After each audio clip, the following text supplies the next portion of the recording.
Today on the Matt Walsh Show, there's a plot within the Republican Party to undermine Trump's immigration agenda and push amnesty. Also, a guy in San Francisco tried to shoplift from a Walgreens. The store manager got in a fight with him to stop him. Guess who was just convicted of a felony? You'll never guess. Actually, you will. And XAI unveils new virtual companions, including one that looks like a half-naked anime character. I'm not a fan of this new innovation, as you might expect. We'll talk about all that and more today on the Matt Walsh Show.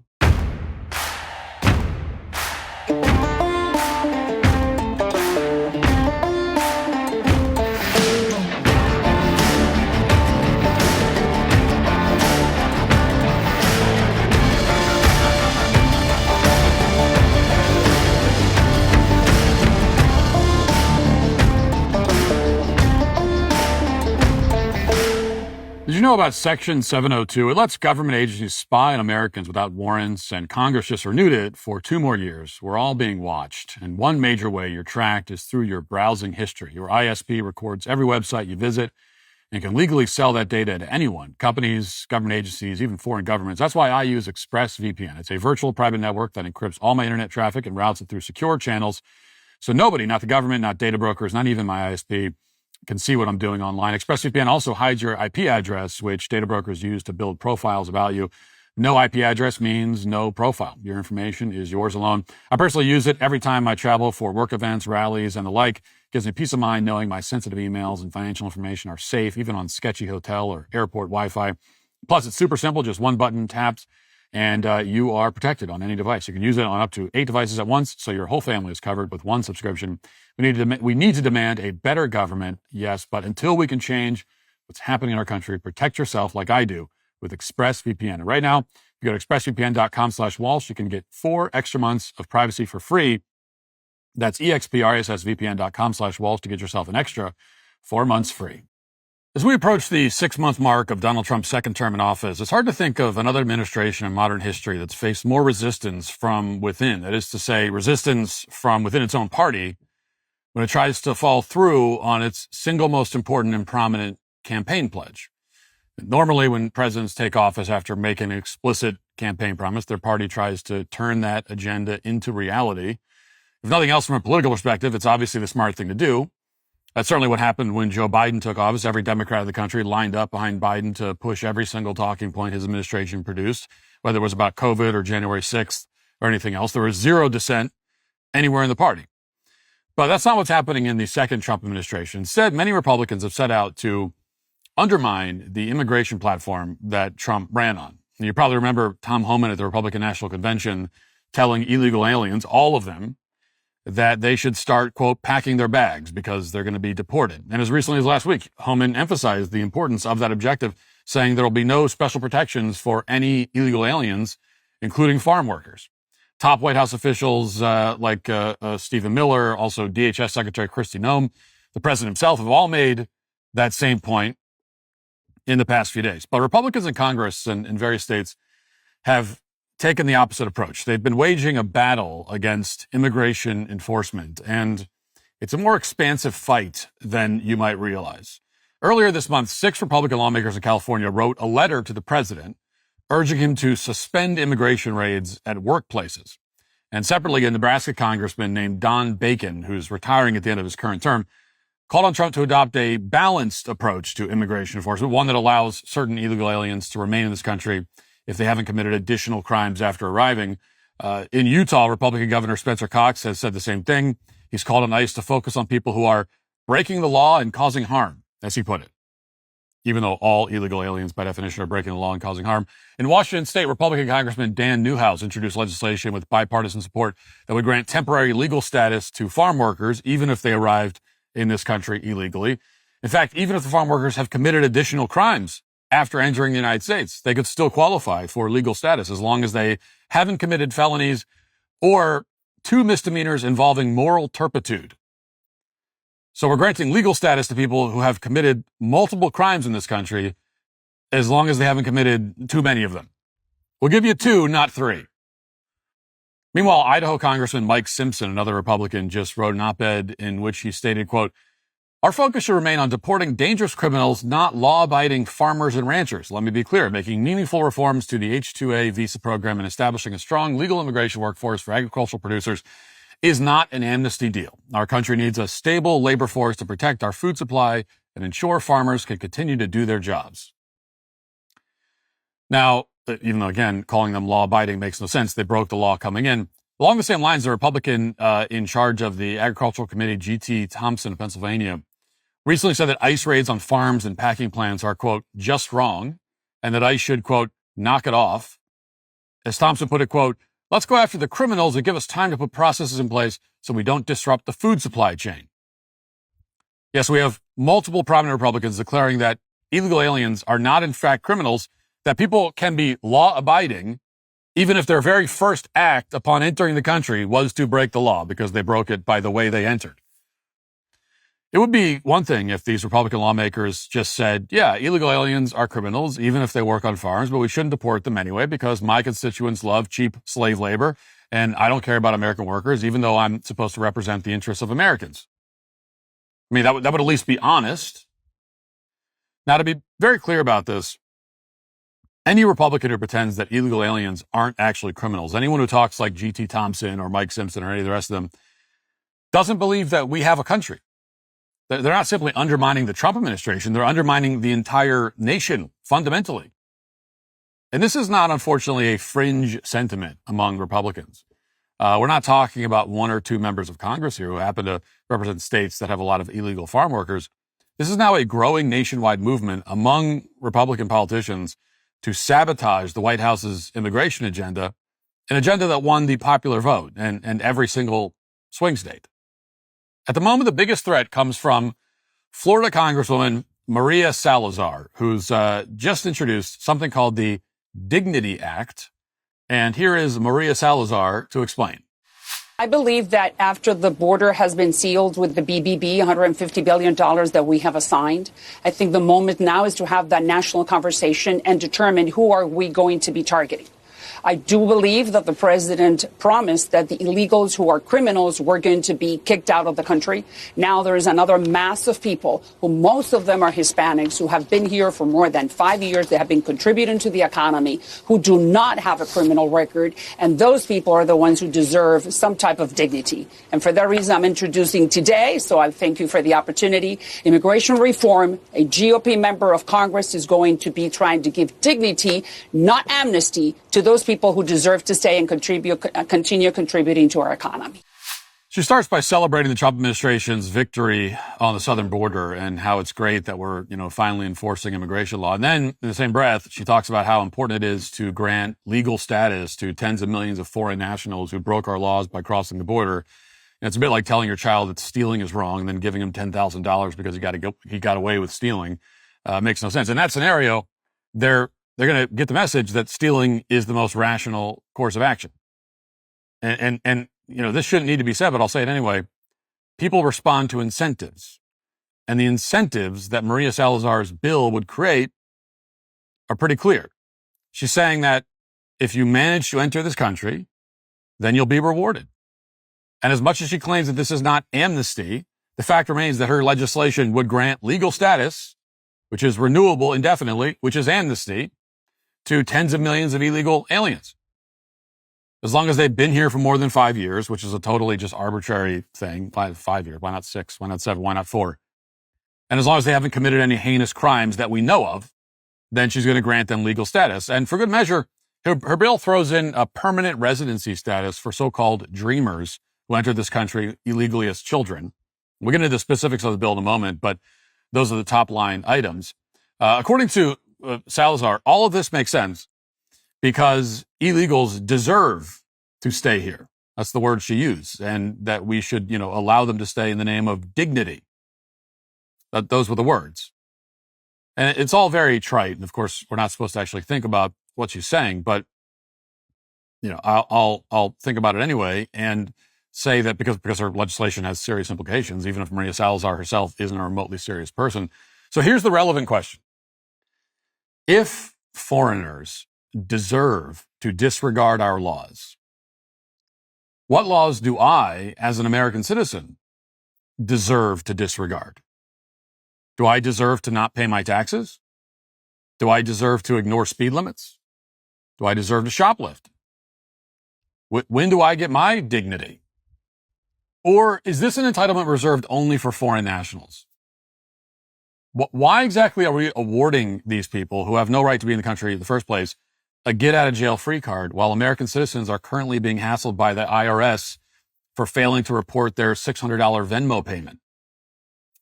You know, she says that these illegal aliens have worked hard and lived here for a long time. And that's true for some of them. Some of them have lived here for a long time. Some of them have even worked hard. But, you know, there are a lot of American citizens who work hard too. And they've lived here for a lot longer. So what's their payout? A free DUI, a hall pass to punch their annoying boss? What do they get? And when do they get it? Because it turns out that when you've got legal citizens, if they break the law, like say tax law, the IRS will come in and they'll destroy your life. They'll take your house. They'll throw you in prison. No one's going to be crying about, oh, you're separating families. In that case, they say, yeah, we are, but you know what? You broke the law. This is the way it goes. Them's the breaks. But for illegals, suddenly it's a great travesty to enforce the law. Once you start granting exemptions to laws, particularly some of the most important laws in the books, like the laws that define our national borders, then you have to answer questions like this. This isn't complicated or controversial. Again, most Americans voted for Donald Trump precisely because he would enforce the law, regardless of whatever sob stories the left could dream up. It's a good bet that for most of these voters, it seemed hard to imagine that the right would be coming up with would be the ones who are coming up with these sob stories. That's exactly what's happening. Here's another Republican, a guy named Gabe Evans, and he represents a district in Colorado. And this is his pitch for the so-called Dignity Act. Hi, I'm Congressman Gabe Evans from Colorado's 8th Congressional District, and today I am so happy to be able to help introduce the Bipartisan Dignity Act. I'm the grandson of immigrants from Mexico, and so this bill is particularly important to me because it does three critical things. It makes sure that we have resources to secure the border. It helps us crush the criminals, the cartels, and the gangbangers that are in our community illegally and causing problems, but it also provides a pathway for hardworking immigrants who want to come to the United States, work hard, raise their family, be a contributing part of the American dream. And this is something that I've heard from the employers and from the Latino community in my district. They want that path forward to be able to comply with the law and earn their version of the American dream. That's what the Dignity Act does, and I'm so honored to be able to help introduce it today. Notice he sort of buries the whole amnesty thing towards the end of his pitch. He begins by saying that this legislation will actually secure the border, although it doesn't do that. Congress just passed a massive spending bill that allocates huge amounts of money, tens of billions of dollars, to improve border security. By contrast, this Dignity Act creates something called humanitarian campuses all along the border. According to one summary of the legislation, when they arrive at these campuses, quote, migrants would have access to medical staff, licensed social workers, mental health professionals, child advocates, private organizations that provide humanitarian assistance, and legal counsel. Remember, this is a Republican bill. Yes, the Dignity Act would fund legal counsel and mental health care professionals for illegal aliens. That's how they're going to secure the border. But actually it gets a lot worse than that. As the lawyer Will Chamberlain pointed out, the Dignity Act, by its own terms, is so expansive that it would grant legal status to some of the most dangerous and depraved criminals in the country. Consider the case of Abrego Garcia, the alleged MS-13 member and alleged wife beater who was the subject of so much Democrat angst in recent weeks. Under the Dignity Act, Abrego Garcia would be entitled to legal status in the country. That's because he entered the country when he was 16 years old. And the bill bans federal and state law enforcement from using databases to determine whether someone's a gang member, which is not an exaggeration. It's in the bill. Here's what that section looks like. It reads, quote, evidentiary limitation, allegations of gang membership obtained from a state or federal in-house or local database or a network of databases used for the purposes of recording and sharing activities of alleged gang members across law enforcement agencies shall not establish the participation described in such paragraph. So it doesn't matter that law enforcement officers recorded Abrego Garcia's gang clothing or associations in a database. Yeah, you'd think the database is there precisely for this reason, so that it could be used in these cases, but it can't be used, according to the bill. Additionally, because Abrego Garcia was merely accused of domestic violence instead of convicted of it, he wouldn't be barred under this bill either. That's because, as you can see here, the law only excludes convicted felons or illegal aliens convicted of 2 or more misdemeanors excluding cannabis-related crimes for some reason. I don't know. So even if your wife keeps claiming that you beat her, it doesn't matter. And while Abrego Garcia's suspected human trafficking might theoretically be an issue, the bill still allows the DHS secretary to allow him into the country, quote, for humanitarian purposes, for family unity, or because the waiver is otherwise in the public interest. Let's put that up on the screen. This is what's known as a loophole. And by itself, this provision should be enough to kill the bill immediately. Just imagine how a Democrat DHS secretary would interpret that provision. It's amnesty in every sense. All Abrego Garcia would have to do is enroll in some educational program and he'd qualify for legal status under the bill. And it gets even worse than that somehow. Take a look at this provision, which was spotted by Walter Kurt. It reads, quote, limitation on removal. An alien who appears to be prima facie eligible for relief under this division shall be given a reasonable opportunity to apply for such relief and may not be removed until a final decision establishing ineligibility for relief is rendered. In other words, ICE has to stand down if someone could potentially qualify under this legislation for legal status. As soon as they file the paperwork, or even before that, ICE's hands are tied. This would obviously create a major logjam and completely paralyze immigration enforcement, which, is the whole point. So the whole thing's an abomination. And Maria Salazar can't explain any of it. Here's what she said on NBC the other day trying to explain this bill. Watch. Because a lot of Trump voters, they voted for mass deportations. Mass deportation of Tren de Aragua, mass deportation of the bad hombres, mass deportation of the illegal who are criminals. Mm-hmm. But Trump knows that those workers are needed, and we are ramping up the economy again. But that is not what is currently happening. Just that. Yes, Tom Homan, the border czar, and I've spoken to him many times, he has said that the priority is undocumented immigrants with criminal records. But according to this administration, they believe that every immigrant who is here illegally is breaking the law. How do you respond to that? And they have broken the law, but the thing is that someone gave them a job for the last decade because they were needed, because that person needed hands or workers that are still needed today. So the new rule is that even if you break the law, that's not a big deal if someone gave you a job and that job is, quote, still needed today. That's the argument. And at the moment, 10 Republicans in Congress have co-sponsored this legislation that Maria Salazar really, why does the legislation actually exist? Why did Maria Salazar actually write it? Well, because she's Hispanic. And so she is siding with who she considers her people to be, her countrymen, who are not Americans. But there are allegedly American congressmen who've taken her side, and those include Mike Lawler of New York, David Valadao of California, Dan Newhouse of Washington, Mike Kelly of Pennsylvania, Brian Fitzpatrick of Pennsylvania, Gabe Evans of Colorado, Marlon Stutzman of Indiana, Don Bacon of Nebraska, and Young Kim of California. None of these lawmakers should ever receive another Republican vote for any reason ever again, needless to say. Their goal very clearly is to use the president's success of the border as cover to advance amnesty. They're advancing foreign interests and the demands of a small number of business owners who profit from illegal labor and slave labor instead of the interests of this country. The White House should respond by investigating every single one of the farm owners who are pushing this bill, because the odds are about 1,000% that they're employing illegal aliens instead of American citizens. It's the whole reason that they're pushing the bill. In order for this country to continue to exist, laws against foreign invasion must be enforced. There cannot be any exceptions. When you have exceptions, it breaks down the whole thing. Republican voters understand that, which is why Donald Trump won the last election. Now the Republicans who seek to undermine this administration, the will of the voters, need to be removed from office. Don Bacon is already resigning in Nebraska. That's a start. Now every single co-sponsor of this abomination and every Republican who voices even a word of support for it should be run out of office as well. Now let's get to our 5 headline.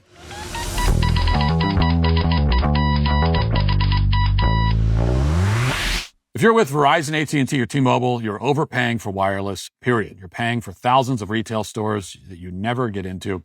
You're paying for unnecessary perks you never use, and you're paying a massive premium for what you think is superior 5G service.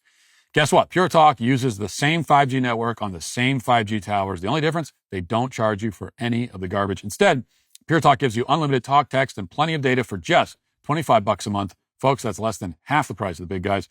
During a time when, saving a buck obviously really matters. I'm a Pure Talk customer myself. I made the switch. What is your excuse? You can even keep your phone and your number. That's made it super simple for me to use for work here at the Daily Wire. So do this. Go to puretalk.com/Walsh and you'll save an additional 50% off your first month. You can literally be switched over to Pure Talk in less than 10 minutes. That's puretalk.com/Walsh to switch to Pure Talk, wireless by Americans for Americans. We've all heard common myths like, we only use 10% of our brains, but here's one that might surprise you. Thread count is a huge myth that many people believe when shopping for sheets. Thread count is simply a measure of fabric density. It isn't actually a good indicator of quality. If you want truly great sheets, you need to look at thread quality, not count. That's why Boll & Branch focuses on using the highest quality organic cotton threads, creating long-lasting sheets that actually get softer over time rather than relying on inflated thread count numbers to impress customers. Boll & Branch's sheets are crafted from the finest 100% organic cotton in a soft, breathable, and durable weave that delivers quality you can feel from the moment you touch them. What makes them even more special is that they become softer with every wash, improving over time rather than wearing down. With their 30-night worry-free guarantee, you can experience this exceptional comfort risk-free, ensuring you'll love how these premium sheets transform your sleep experience.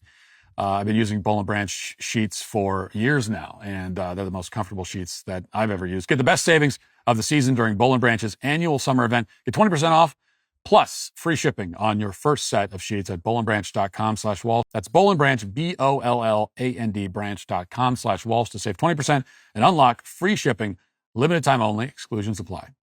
Here's a story out of the third world hellscape known as San Francisco. A report from the local KRON station says a Walgreens store manager was convicted of assaulting a shoplifter who stole shampoo in San Francisco, according to the DA's office. Following the trial, jurors found the Walgreens manager, 46-year-old Guang Hong, guilty for a violent March 19th incident at the store. San Francisco shop owners have struggled to deter and thwart shoplifters in recent years. District Attorney Brooke Jenkins said Monday, although I understand the frustration and anger in the community, violence is unacceptable and only makes matters worse. The shoplifter, 30-year-old Larry Whitlock, walked in the store before 5 a.m. and stole a bottle of shampoo. As he was leaving, the security guard alerted Mr. Hong, the Walgreens manager, of the theft. Hong recovered the stolen shampoo bottle and then came back out about a minute later, placed his keys between his knuckles and punched the shoplifter in the face while shouting at him. And he was just convicted with assault with force likely to produce great bodily injury. And he'll be sentenced on August 15th. All right, so they convicted the store manager of felonies for fighting someone who was trying to steal from him. And there is security camera footage of this incident, and we'll put it on the screen so you can see it. As you watch it, you could see the manager come out and confront the guy, right? That's the first altercation. He recovers a stolen shampoo bottle. You can see him pick it up. So the first altercation is over the stolen merchandise. And so that shouldn't be an issue at all. Then he comes back out, but he comes back out because, and I guess this is probably what this was probably the thing that really screwed him over in the court, is that he came back out. But he comes back out because the guy's still lingering around the store. So he's got a shoplifter lingering around the store. And so he confronts him. But then when you watch the video, to my eyes, it very clearly seems that the shoplifter throws the first punch in the second altercation. Clearly throws the first punch. So there are two altercations. The first is initiated by the manager because he's recovering his merchandise. The second turns violent because the shoplifter swings at the manager. And so that's reason enough to let him go free. He should have been convicted. He should not have even been charged. But of course, in San Francisco, he's not only charged, but convicted, and will probably do serious prison time for the crime of beating up a shoplifting lowlife. Now, if I'm on the jury, there is no way that I vote to convict this guy. There's just no way in hell.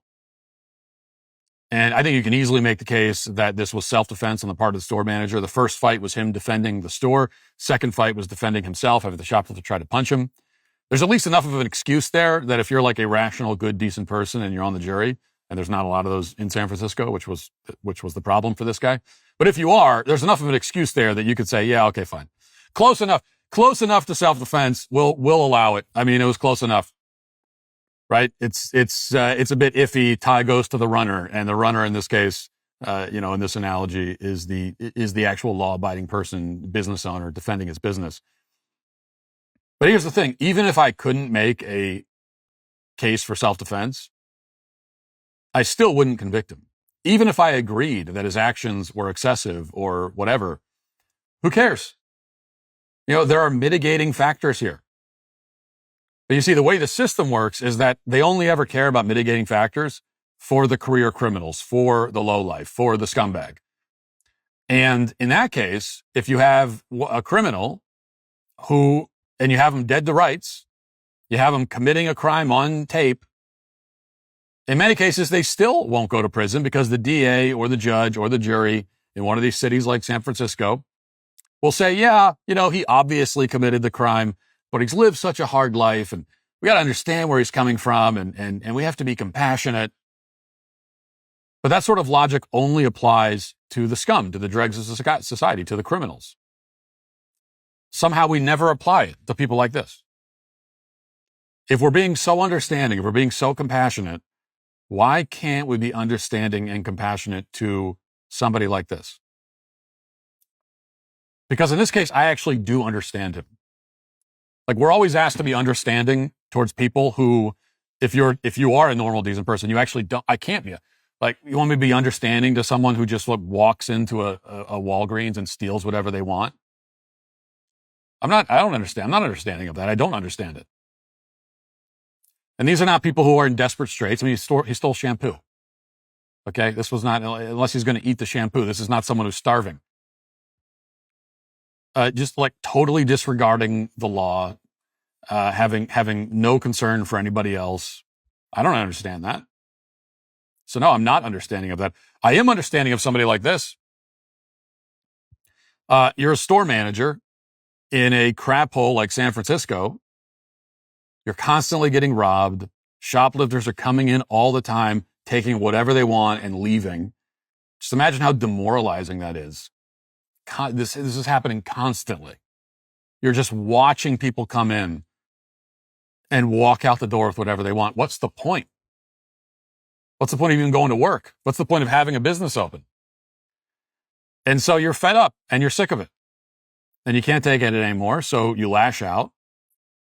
Maybe you go a little farther than the law would typically allow, but this is where compassion and understanding should come into play. It's in cases like this with a decent person, a law-abiding person who has a store. They're a contributing member of society.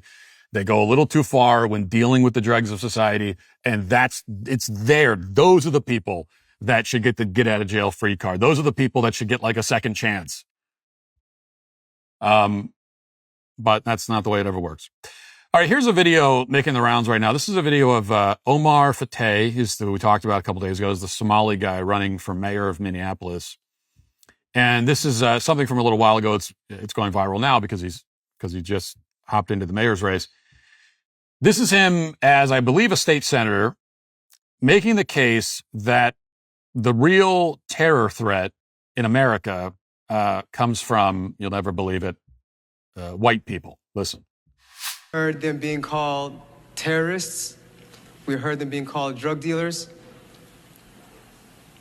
We heard a lot of insults. We heard that they're a threat to our national security. And that's a flat-out lie. You want to know who the real threat is, Madam President? I'll give you a hint. They don't look like our chief author. They don't look like the folks up in the gallery. They don't look like the folks on the rotunda. They look like many of the members that sit in the front. And you don't have to take my word for it. According to DHS, Madam President, the greatest domestic threat facing the United States comes from, quote, racially or ethnically motivated violent extremists, specifically those who advocate for the superiority of the white race, not our immigrants. We are safer and we're better off because of them. So he can barely read. No surprise there. Standing there in his official capacity as an elected representative, claiming that, repeating the claim that white Americans are the greatest threat, the greatest terror threat, which is, of course, totally false, completely imaginary. It's absurd. But imagine how this would go in any other country outside of the Western world, any country that is not predominantly white. What happens if I, as a white American, emigrate to China and then stand up and declare that the real threat to China comes from Chinese people? What happens if I go to China and I become a citizen of China and then I go around trying to rally people against the Chinese people? How is that received? How well do they receive that? How quickly, how long would it take for them to denaturalize me and deport me? Or just throw me in prison? About 5.5 seconds?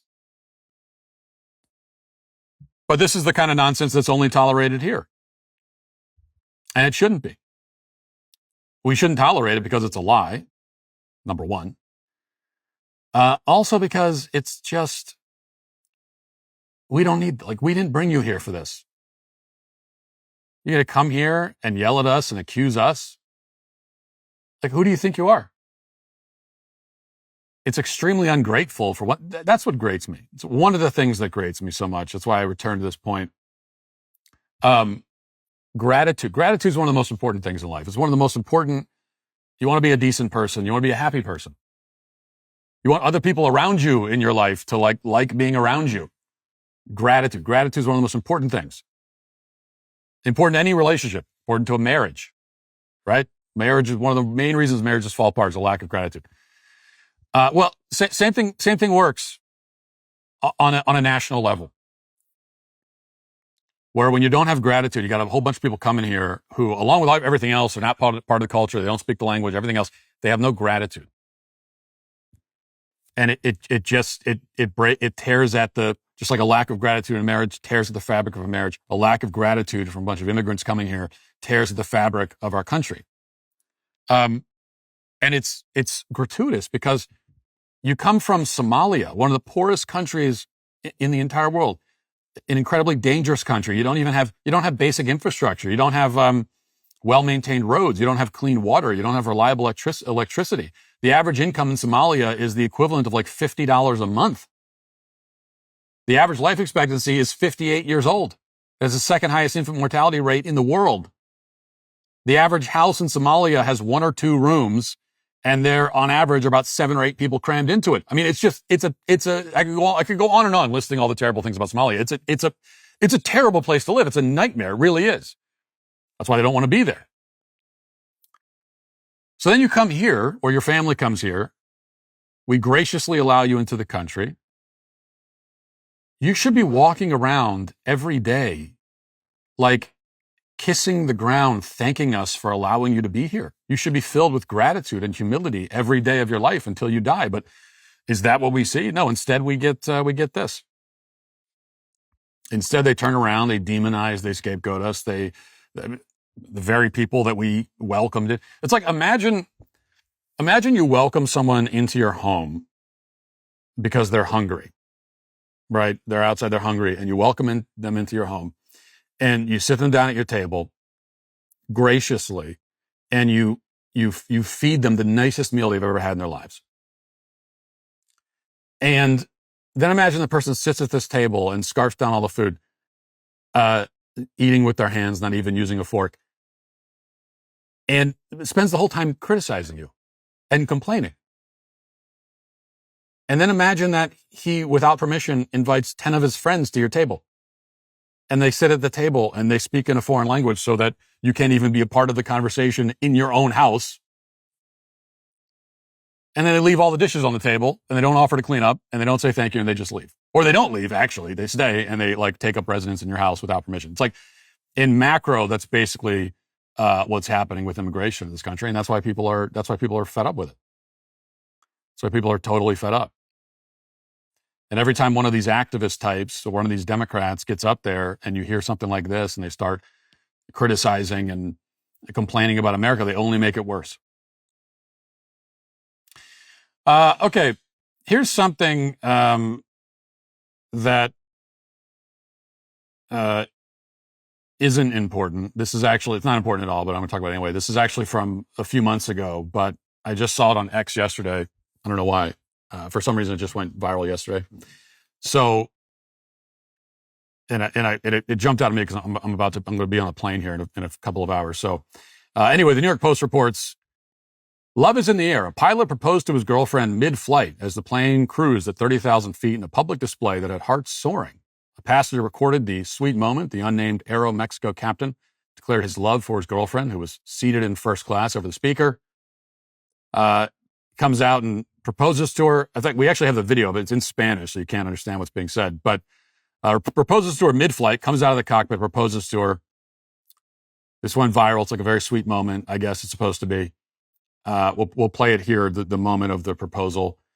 And it's in Spanish, but you know what? It's in the language of love, and love transcends all language or something. So here it is.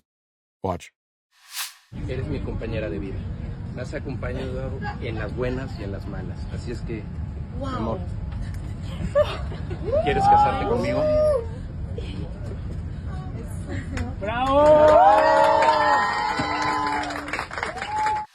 So she said yes, it would appear, but I saw that video and I was pretty disturbed. And I'm sure I'm not the first person to make these points, but I have to say, well, two things. Because if I'm on the plane and everyone's applauding and they're very happy, I would not be applauding. Because, like, number one, the whole public proposal thing, I'm not a fan of it. I mean, you are putting undue pressure. You want to get it's a proposal's a big deal. It's an important question. It's the only, you think about all the like really important, it's a proposal. So you're proposing marriage. In what other context would you propose something to someone, something really important, something that will alter the trajectory of their lives? In what other context would you propose that in front of dozens of strangers? Would you ever, if you had some really important business proposal that you wanted to make, and a marriage is not a business deal, but I'm just for this comparison, you had a very important business proposal you want to make, would you ever go and gather around a bunch of strangers so that you can present this business deal to someone? No, you wouldn't do that. It's not the place for it. And also the presence of the strangers makes it less likely that you're going to get an honest, thoughtful response from the other person, which is why I wouldn't do the public proposal. But more important than that, you're the pilot of the plane. I need you up front. I need you in the cockpit. You've got more important business to attend to. I don't even like when I see the pilots come back to use the bathroom. I got to be honest with you.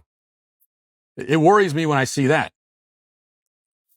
Especially I was on a plane recently. It was a 90-minute flight. Okay.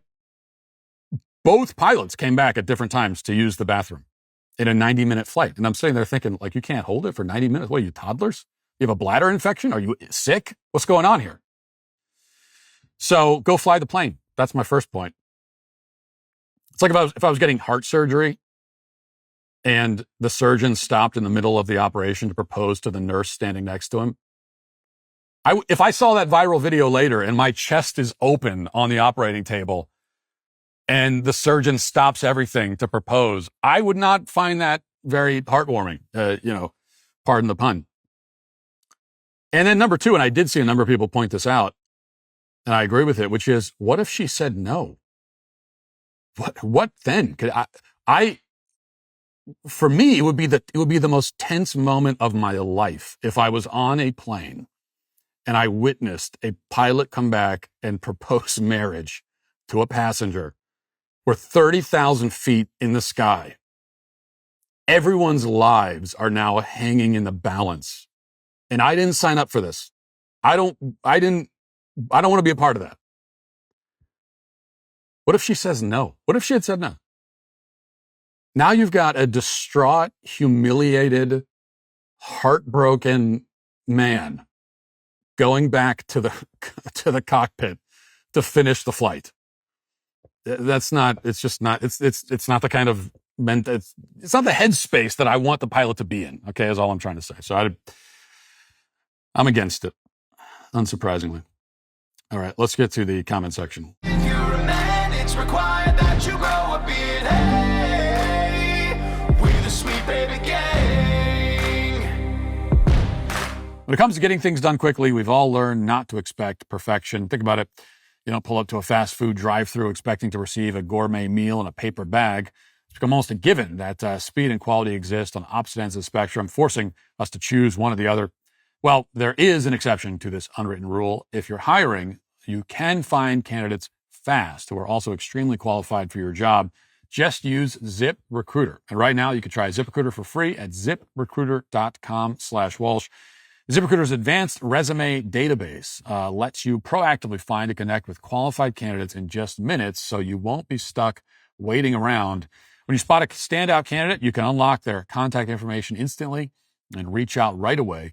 With 320,000 new resumes added every month, you'll have access to a constantly growing pool of potential hires, which means you can fill your open roles much faster. Here's the Daily Wire. We're always looking for top talent. Having the great features ZipRecruiter offers would make hiring a breeze for any business owner, big or small. Experience hiring speed and quality with ZipRecruiter. 4 to 5 employers who post on ZipRecruiter get a quality candidate within the first day. If you go to ZipRecruiter.com/Walsh right now, you can get it for free.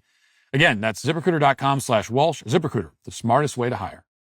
Great episode, Matt. What has happened to Trump? He did a complete 180. His attitude towards his base and supporters is rude and totally unacceptable. Promise made, promise broken.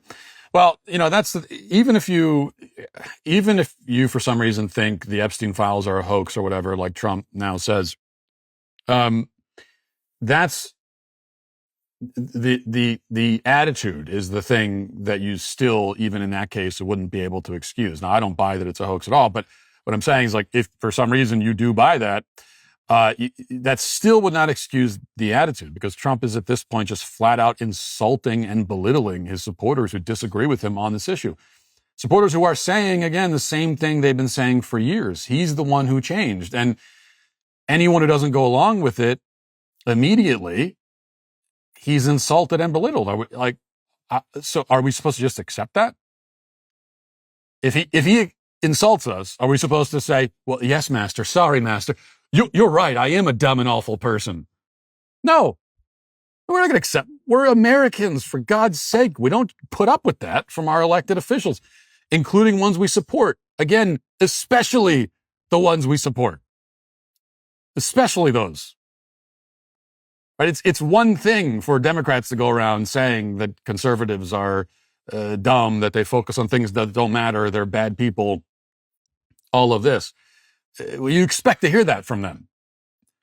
But to hear it from the ones that you support, the ones that it's not acceptable. It's just not acceptable.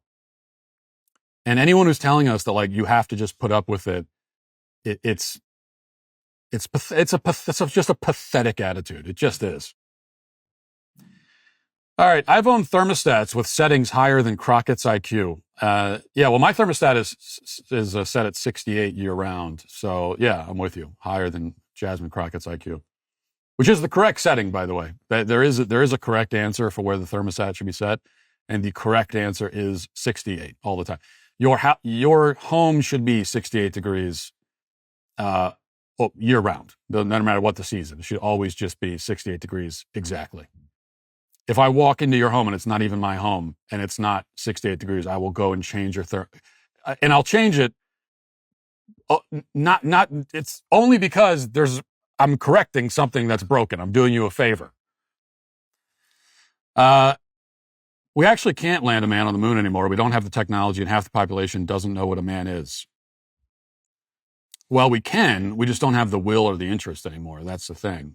We can land a man on the moon. We just don't. For years, we'd lost the will and interest to do that. Elon does have the will and the interest, but he's more focused on Mars, which makes sense. Although the planet, since you brought this up, the planet, or rather the celestial body in our solar system that I wish we focus on, is Europa, which is a moon of Jupiter. It's one of the most likely candidates for life in the solar system, because it's believed it has a saltwater ocean covering the whole surface underneath the ice. So our focus should be on landing something on Europa to drill down through the ice and explore the oceans. That's what we should be doing. And eventually you could send a manned mission to Europa to drill down and go and explore the ocean. So that's that. Let's be honest. I have a long list of things I'd rather do than maintain my gutters this summer as they quietly fill with debris. For me, Cleaning gutters ranks somewhere between sitting through a DMV line and filing taxes. But luckily, there is an easier way. Leaf Filter, America's #1 gutter protection company, so you never have to clean out your gutters ever again. Right now, you can get a free inspection, free estimate, and save up to 30% off your entire purchase at leaffilter.com/Walsh.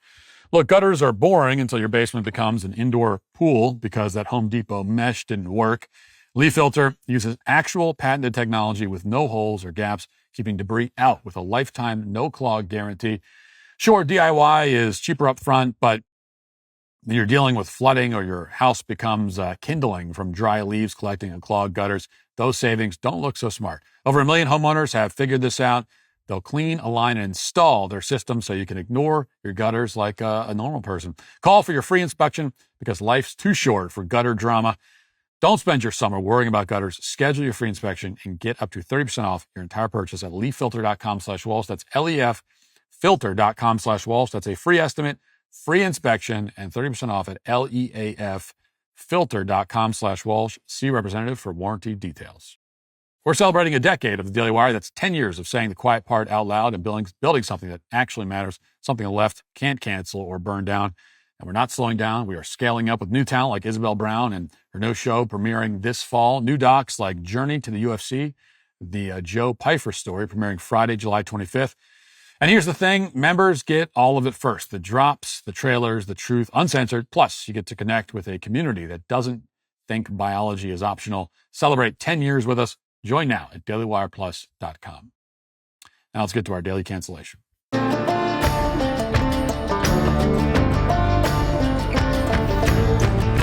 A few weeks ago, we talked about Mark Zuckerberg's devious and elaborate plan at Meta to create an AI girlfriend for lonely men. He basically came out and said that most men don't have any good friends, much less female friends, and therefore the solution in his mind is to create an AI that would fill that gap.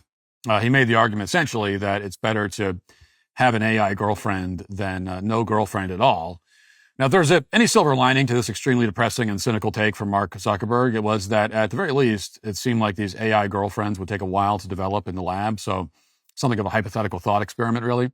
But things are apparently moving very quickly in the world of AI, really at exponential, cosmic speed, in fact. And there's an arms race among the various big tech companies to come up with new advancements. And as a result, just a few weeks ago, after Meta's CEO began talking about AI girlfriends, an AI girlfriend has arrived on the market.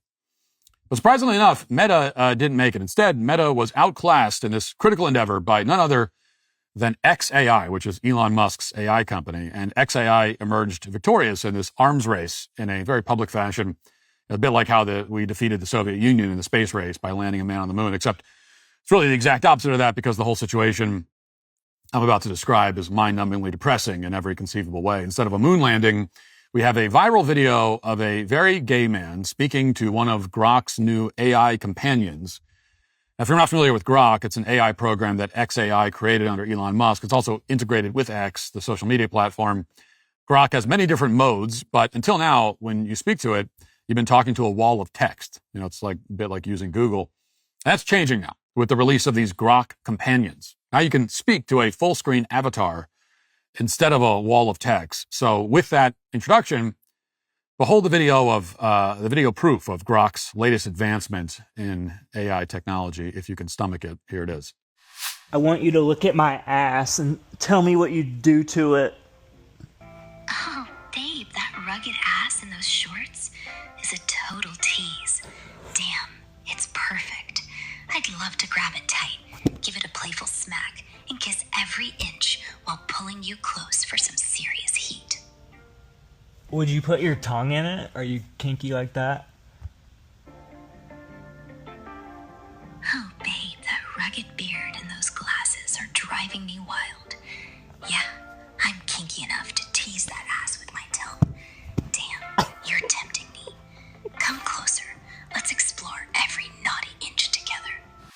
We just did a segment the other day on how the United States is expected to spend send billions of dollars to Africa in the name of HIV prevention.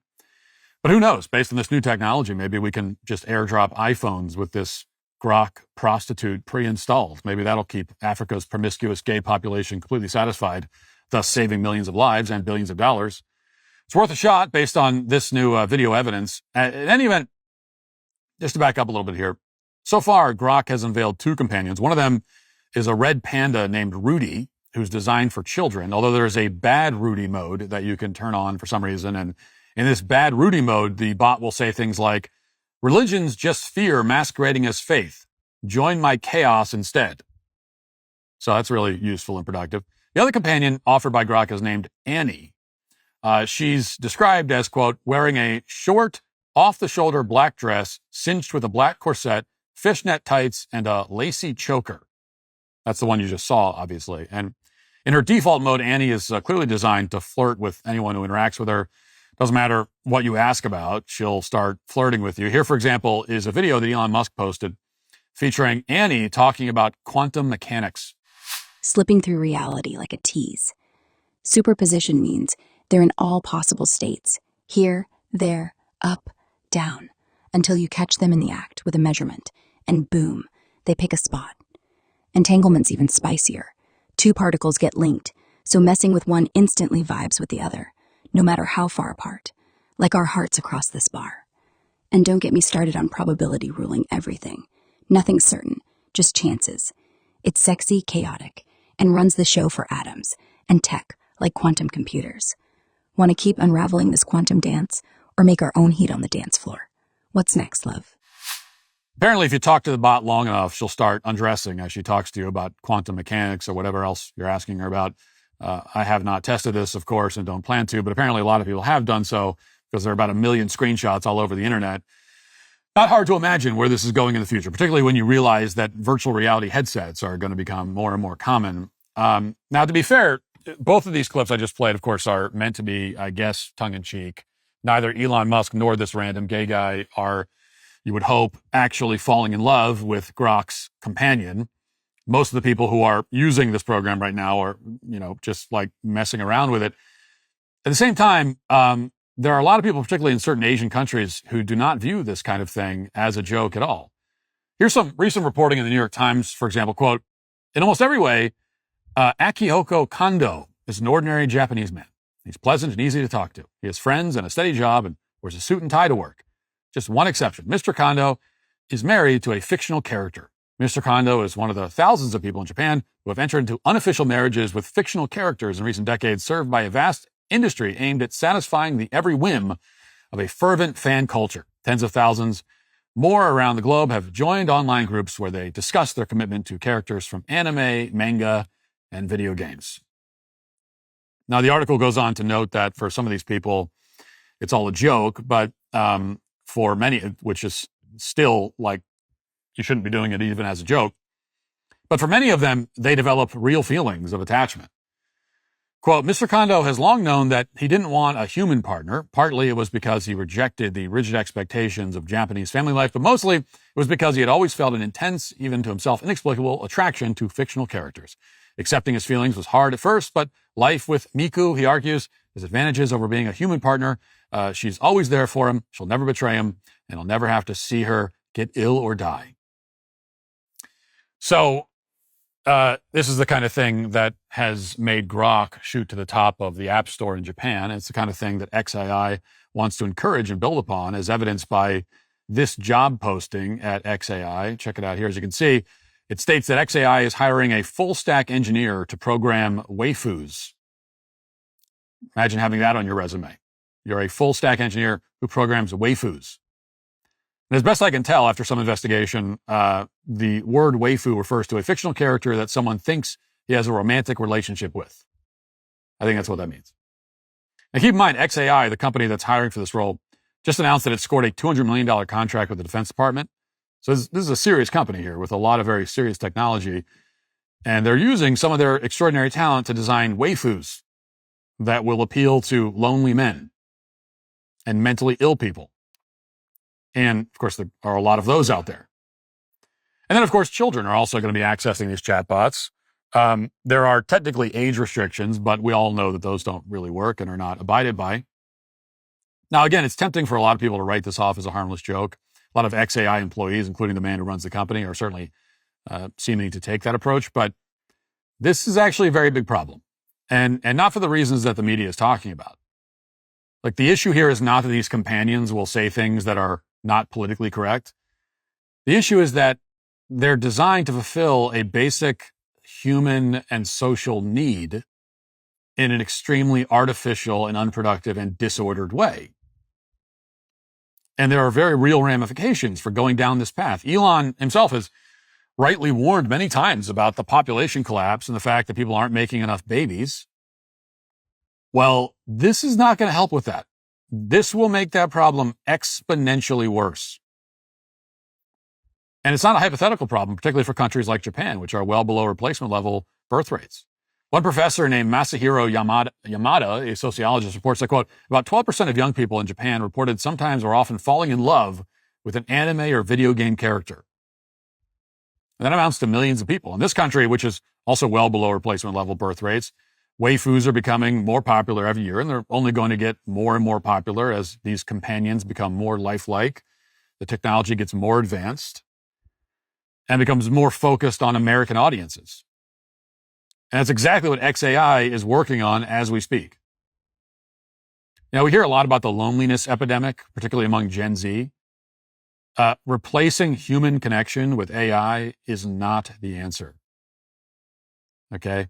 That is not a way of addressing human loneliness. That is a way of giving up on the problem. It's a way of just embracing loneliness as our new reality and seeing the problem metastasize. Now, I think everyone understands that intuitively. I think most people do.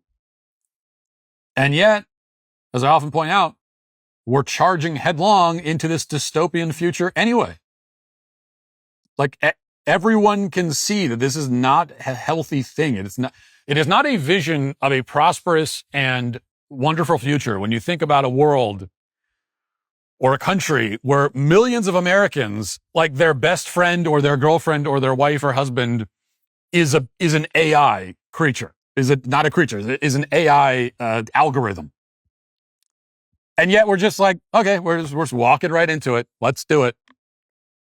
Now, it's easy to be ironic and humorous about everything right up until you create a genuine threat to the future of civilization. That's the moment when irony and humor need to stop and we need to shut everything down.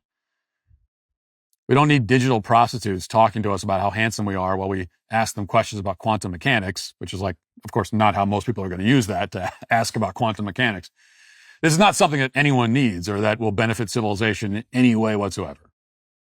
In fact, it stands a very real chance of contributing directly to the end of civilization as we know it. And that is why digital waifus and Grok's extremely slutty companions are today canceled. That'll do it for the show today and this week. Have a great weekend. Talk to you on Monday. Godspeed.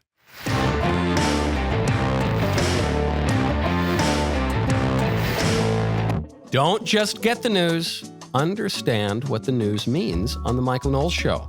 I will take you beneath the surface of daily political events to see their historical, philosophical, even religious roots.